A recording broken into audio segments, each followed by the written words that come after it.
Chapitre 133, ce n'est pas une demande difficile. 1. Le marquis de Brentford fronça les sourcils en regardant autour de lui dans la pièce sombre. Quel désordre! L'odeur mêlée de moisissure et de sang lui indiqua à quel point la situation était désastreuse. Razalon, qui était allongé sur le lit, semblait nettement plus maigre et en plus mauvais état qu'il y a 2 semaines. Ouvrez la fenêtre. Swoosh. Les chevaliers qui avaient suivi le marquis ouvrirent les fenêtres. Par prudence, ils ne tirèrent pas les rideaux. Alors que le vent soufflait, faisant flotter les rideaux, plusieurs serviteurs se tenaient devant la fenêtre, empêchant toute lumière d'atteindre Razalon. Ghislain était assis dans un coin de la pièce, les bras croisés.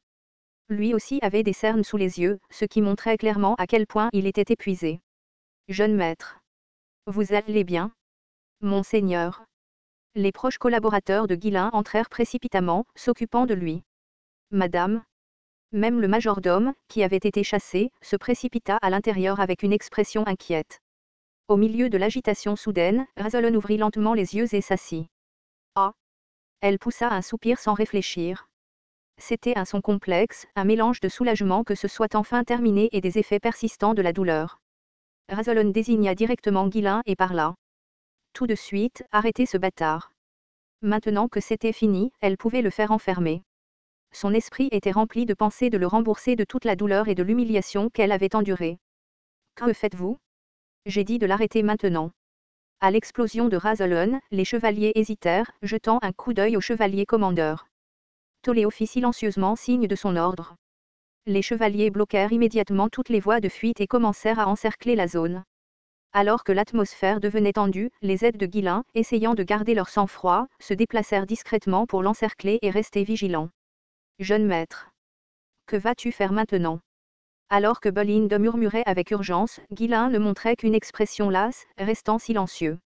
Claude claqua doucement la langue, se préparant au pire scénario. Si les choses tournent mal, je devrais prendre l'un d'eux en otage. Mais Toléo n'était pas quelqu'un qui était devenu chevalier commandeur de la maison du marquis par simple hasard. Les chevaliers étaient déjà prêts à agir dès que le groupe de Ghislain ferait des mouvements suspects, prêts à bondir vers Razalon et le marquis de Brentford. Alors que la tension entre les deux camps atteignait son paroxysme, le marquis de Brentford parla d'un ton calme. Enlève le masque. Razalon se moqua et hocha la tête. Bien sûr, nous devons voir le résultat de ce traitement factice pour une justification appropriée. Bien que le résultat soit évident. Elle retira brutalement le masque et le jeta de côté. Même avec la fenêtre ouverte, l'idée de cacher son visage ne lui traversa plus l'esprit. Après toutes les souffrances qu'elle avait endurées, un peu de soleil n'avait plus d'importance. Est-ce suffisant? Vous l'avez tout vu. Maintenant, arrêtez-le. Vite. Razalon lança un regard noir et cria, mais personne ne bougea. Oh! Elle émit seulement un son étrange, comme si elle était confuse ou admirative. Razalon éleva la voix, pleine de colère. Que font tout le monde en ce moment? Vous dites que vous ne bougerez pas à moins que ce ne soit l'ordre de mon père. Ah, madame. Madame. Madame. Le majordome, les larmes aux yeux, saisit soudain la main de Razalon. Comme si c'était un signal, les serviteurs et les chevaliers présents dans la pièce commencèrent tous à haleter. Elle fut abasourdie par leurs réactions inattendues. Pourquoi êtes-vous tout? Pourquoi? Razalon déglutit nerveusement. Soudain, une prise de conscience lui traversa l'esprit. Son rythme cardiaque commença à s'accélérer. Elle regarda autour d'elle, puis fit un geste vers les domestiques qui bloquaient la fenêtre. Les domestiques hésitaient mais s'écartèrent prudemment. La lumière du soleil s'infiltrait à travers l'espace entre les rideaux, illuminant vivement la joue de Razalon. Elle tressaillit à la chaleur mais réalisa bientôt qu'elle ne ressentait aucune douleur, et elle toucha sa joue. Non. Ce n'est pas possible. Réprimant à la fois l'anxiété et l'espoir, elle parla d'une voix tendue et tremblante. Un miroir. Allez-moi un miroir. Comme s'il attendait ces mots, les serviteurs se précipitèrent pour aller chercher un miroir. Ils l'approchèrent pour qu'elle puisse voir clairement son visage. Ah! Cela faisait longtemps qu'elle ne s'était pas vue dans un miroir. Son reflet lui semblait inconnu. Ses cheveux ébouriffés et ses vêtements tachés de sang la faisaient plus ressembler à une femme des bidonvilles qu'à une dame d'une famille noble. Mais rien de tout cela n'avait d'importance. Les mains tremblantes, Razalon toucha sa joue. Ses traits étaient distincts et sa peau était devenue claire. Bien qu'il y ait encore de légères taches rouges à quelques endroits, elle n'était pas assez importante pour s'inquiéter. Mon visage. Elle se tenait au soleil, mais il n'y avait aucun effet indésirable. Incapable de croire ce qu'elle voyait, elle continuait à fixer le miroir. Le majordome, toujours en pleurs, parla d'une voix tremblante. Madame, vous êtes complètement guérie. Vous allez tous mieux maintenant. Le traitement a vraiment fonctionné. Il essuya ses larmes et continua sur son ton calme habituel. Apportez-lui des vêtements pour qu'elle se change tout de suite. Au geste du majordome, quelques domestiques quittèrent rapidement la pièce. Ah! Razolon était à court de mots.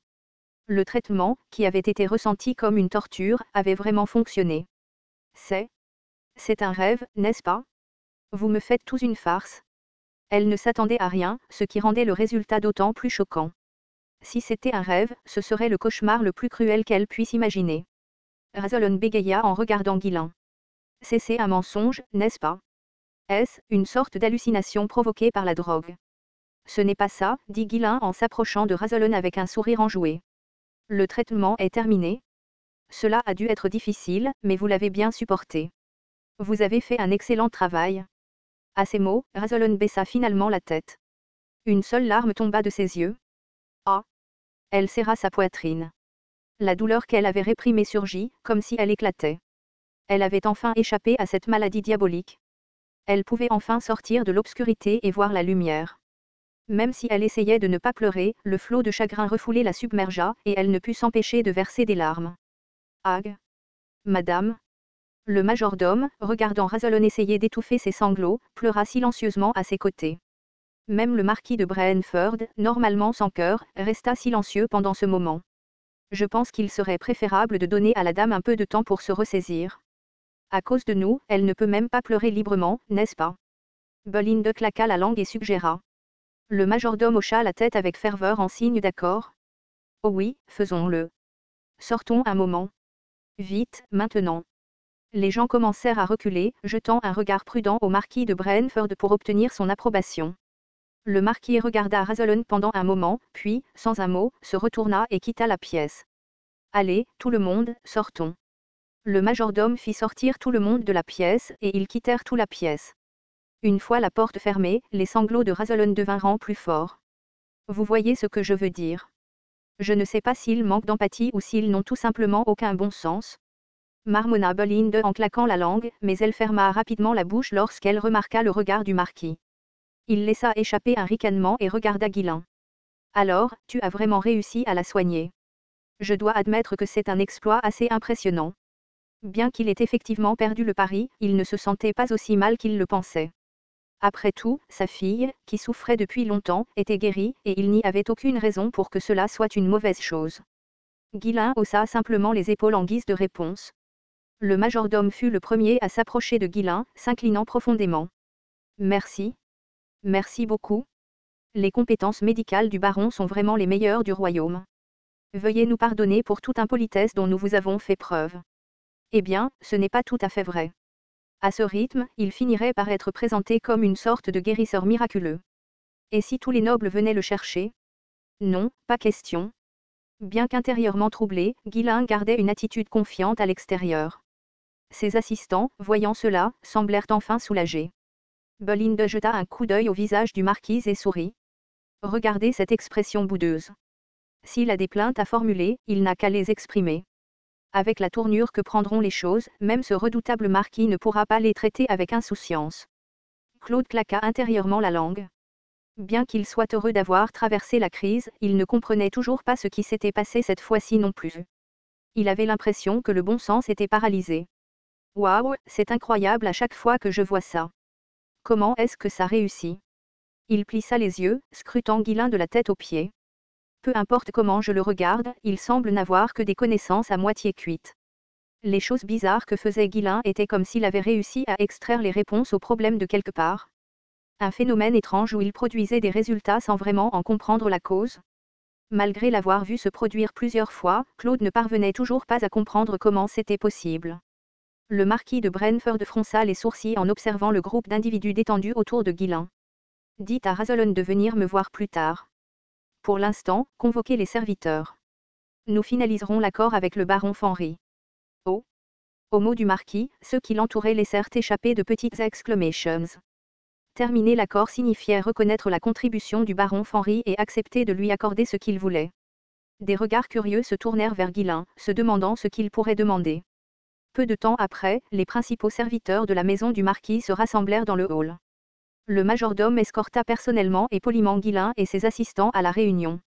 Le marquis de Brentford s'assit au siège le plus élevé, posant son menton sur sa main tandis qu'il regardait le groupe.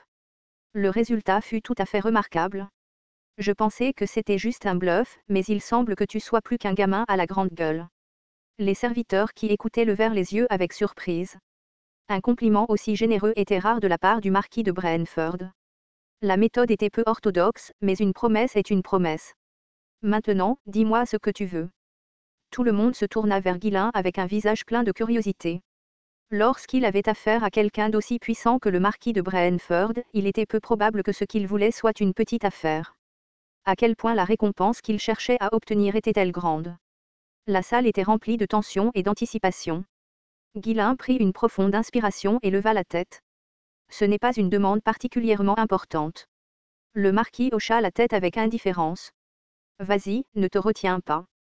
Quoi que tu veuilles, la plupart des choses sont en mon pouvoir de t'accorder. Guilain sourit légèrement, comme soulagé, et parla. S'il te plaît, deviens mon tuteur. Quoi ?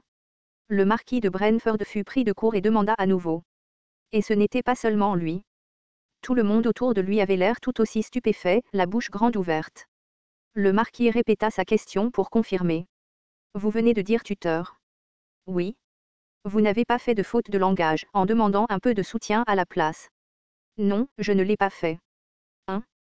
Pour une fois, le visage habituellement stoïque du marquis de Brentford fut envahi par la perplexité. Même les gens autour de lui fixaient Guilain avec des expressions similaires à celles de leur maître. Seule Belinda le regardait avec un regard fier. Waouh, comme on l'attend de notre jeune maître. Elle avait appris à Guilain quand il était plus jeune que si on vous en donnait un, vous deviez en prendre deux. Mais elle n'aurait jamais imaginé qu'il irait jusqu'à déclarer qu'il profiterait de quelqu'un toute sa vie. Et dire ça à un marquis aussi redoutable, rien de moins. Il a vraiment bien appris, celui qui lui a enseigné. En regardant Guilain se tenir là, faisant avec audace une demande qui ferait frémir n'importe qui d'autre, le marquis de Brentford émit un léger bourdonnement. Il y avait un monde de différence entre simplement fournir un soutien et assumer le rôle de tuteur. Devenir son tuteur signifierait que peu importe le type de problème que Guilain causerait à l'avenir, le marquis de Brentford serait responsable de le gérer. Il a dit qu'il ne voulait rien de grand, mais il était clair qu'il avait l'intention de continuer à en tirer des avantages chaque fois qu'il en aurait besoin à l'avenir. Ce garçon n'était pas seulement sans vergogne, il était entièrement à un autre niveau d'impudeur.